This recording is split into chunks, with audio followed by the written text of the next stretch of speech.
episode number 23 of the Death Mountain Podcast.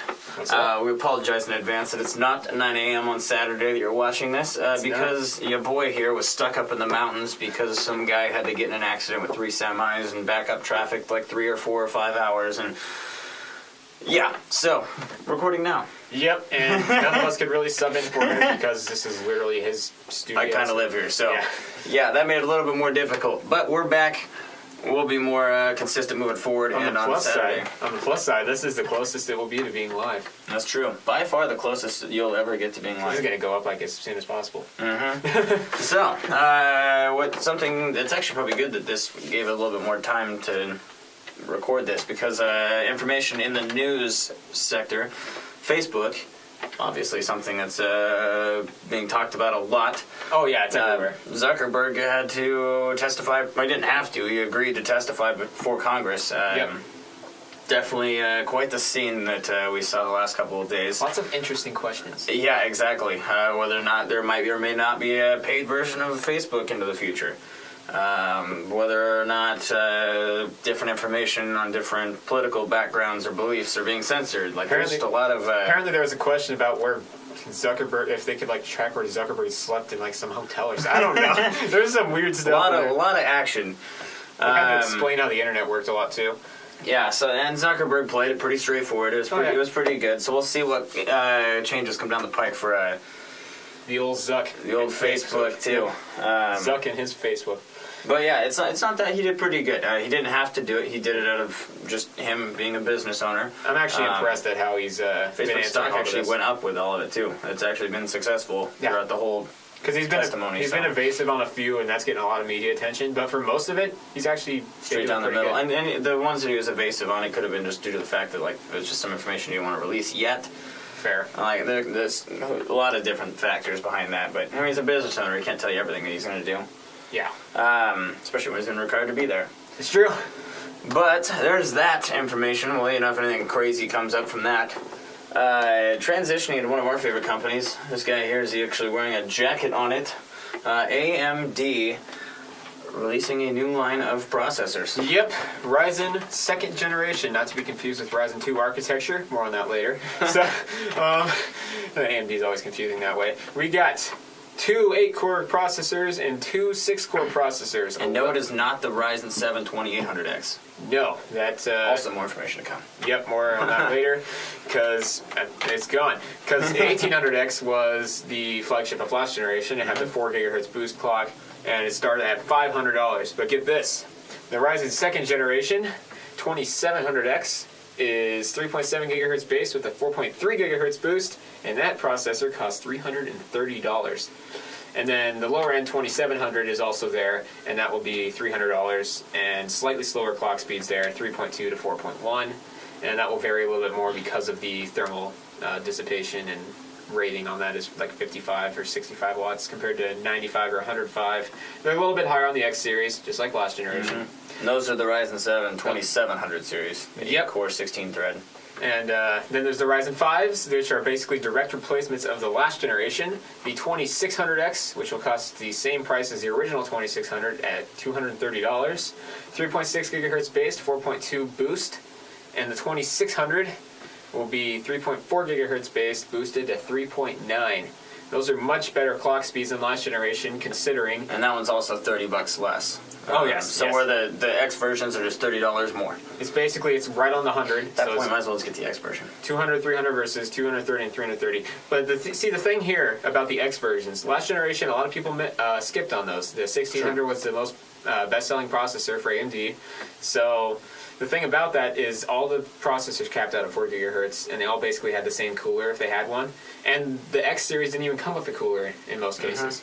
So now they're giving you a little bit more reason to go with those X series, because get this, the 2600 base, just the standard 2600, $200 is going to come with the Wraith Stealth, which is the lower end one. Last time it came with the Spire.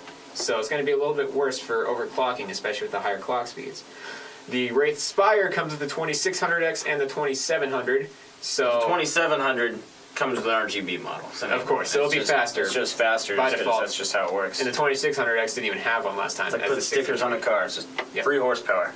And then the very, very interesting one, brand new, is the 2700X Wraith Prism. Prism, yes. Wraith Prism, also RGB, so it's just faster by default again. It's based on the Wraith Max from last generation. Those things are selling for like $60 a pop. Very, very good cooler. Gonna be awesome. And for $30 more, it's pretty much a no-brainer now to actually go with the X series. So kudos for AMD to actually enticing people to go with those.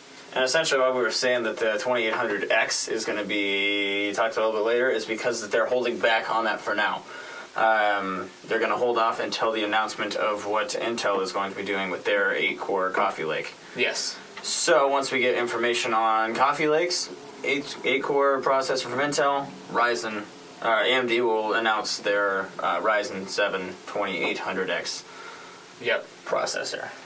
So Probably with an RGB cooling thing, so why not? And just to end that off, we're going to have more details on that when it launches on the 19th, so we'll be talking about that probably next week. Yeah, in a few so days. Stay tuned for official performance numbers. And now into a little bit of gaming.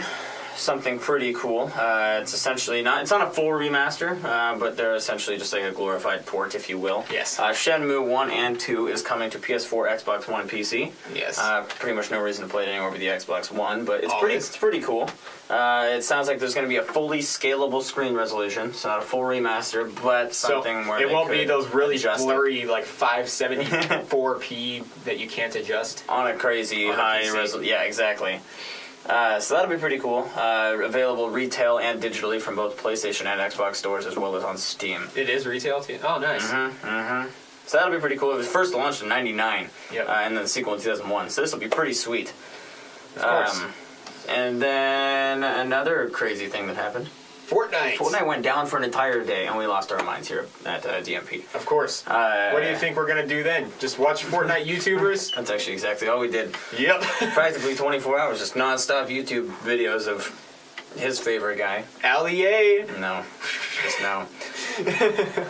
But Speaking of Battle Royale. they created a new version of a Battle Royale called Radical Heights. Well, they didn't. No, they didn't, but Boss Key a Productions cool, did. A cool little backstory. I'll give you a little backstory to this, yeah. So the thing about it is Radical Heights comes from developer Boss Key Productions. Cliff Blazinski, also known as Cliffy B, he came from Epic Games, from Gears of War fame. And Gears of War is basically was his little baby. And he was behind a lot of what Epic Games did during that time frame, even like the Unreal Tournament games and all that kind of stuff. Unreal Tournament? So he was... If you didn't know, Epic Games makes Fortnite, but you should already know that. Oh, yes. Cliffy B has been around there for a while. So he left, and he started his own company because he didn't like the direction Epic was going. Even back while they were originally developing Fortnite. Yeah, he was basically announced it. And but again, that was very early on. So he started his own company called Boss Key Productions, and they developed a game called Lawbreakers for many years. It was an Overwatch competitor. He didn't want to compare it to Overwatch that much because there was a little bit more fluid movement, like you could go more vertical. I actually liked that. But, again, a lot similar to Overwatch, it's a hero shooter. It released, and it had a decent amount of players, but it flopped immediately. And now there's like 9. And there's 9 players last we checked, and they couldn't justify continuing to support that game. So it's basically dead. And now they need money. So what are they going to do? Their 5-month passion project, Radical Heights. Essentially, is just a Fortnite competitor. And it's already out in early access. So when you get bored of Fortnite, which you probably shouldn't or never will, and you decide to switch back to PUBG temporarily, and you realize that game is just far too difficult for you, so you switch back to Fortnite, now you can switch over to Radical Heights and give that a shot. Of course. But it actually looks pretty sweet. I've actually BMX bikes, 80s tackiness. It's pretty sweet. It's basically It's a game show with quote unquote. It's a game show with cash and prizes infused with BMX bikes and 80s tackiness. What's not to love? It's wacky. I love it. I've been playing it a little And bit. it's only been in development for 5 months, so Very poorly optimized because of it. I've heard and I've seen it. But yeah, so it's very early on. It looks like a 90s game right now, just kind of like what PUBG did early on. So we're going to see where that goes. I'm hoping for success for Boss Key and Cliffy B. I love the guy. only available on PC as of right now. So if you don't like playing anything but the Xbox, which I don't really blame you, might not be the game for you right now. Fortnite. And Just 20 Fortnite. FPS. It's back up again. so Or you're 20 FPS PUBG. good. But that's it from us this week, anyways. Really, unless you have something crazy to announce. Good.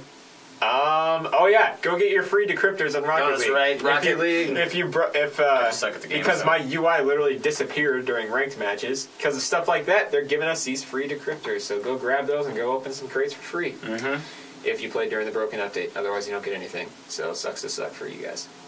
Yeah. Well, this has been episode 23 of the Death Mountain Podcast, the podcast that actually has a video attached to it, so it's not really like a true podcast, but whatever. Take us away.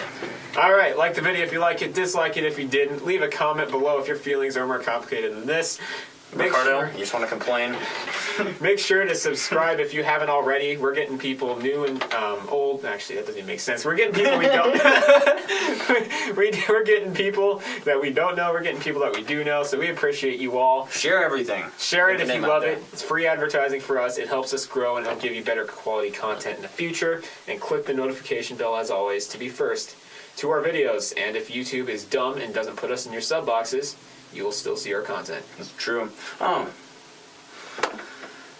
Got a little bit of information for you guys, actually. This is a little bit hot off the press. We have a challenge that was issued on behalf of one of my buddies. His name is Alec. If you don't remember, in the past there was a video of me and Miles, another DMP brethren here, who we decided to have a competition to see who could eat the most powdered donuts, and Ricardo essentially dominated us.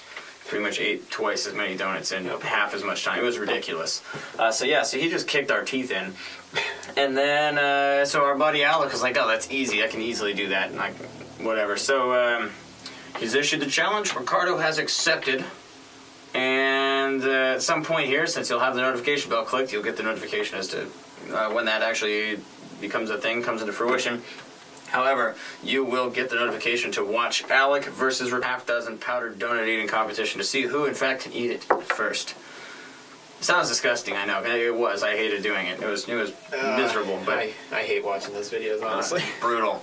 Go check out their other challenges videos. Those were fun. Yeah, you guys love it. But stay tuned for that because it's going to be awesome. Yes, and we'll be sure to announce it on whatever social medias are being used. All the social medias. But I'm running the Twitter, so make sure to follow that because I'm pretty good at running that Twitter. There you go. But yeah, other than that, that's us from us here at the Death Mountain Podcast or Death Mountain Productions. Once again, Death Mountain Podcast on Death Mountain Productions. We are Death Mountain Productions. It doesn't really matter because you're here. So stay tuned for next week. Should be regular 9 o'clock a.m. on Saturday moving forward. We appreciate you all. So you stay classy, Spokane. Stay classy.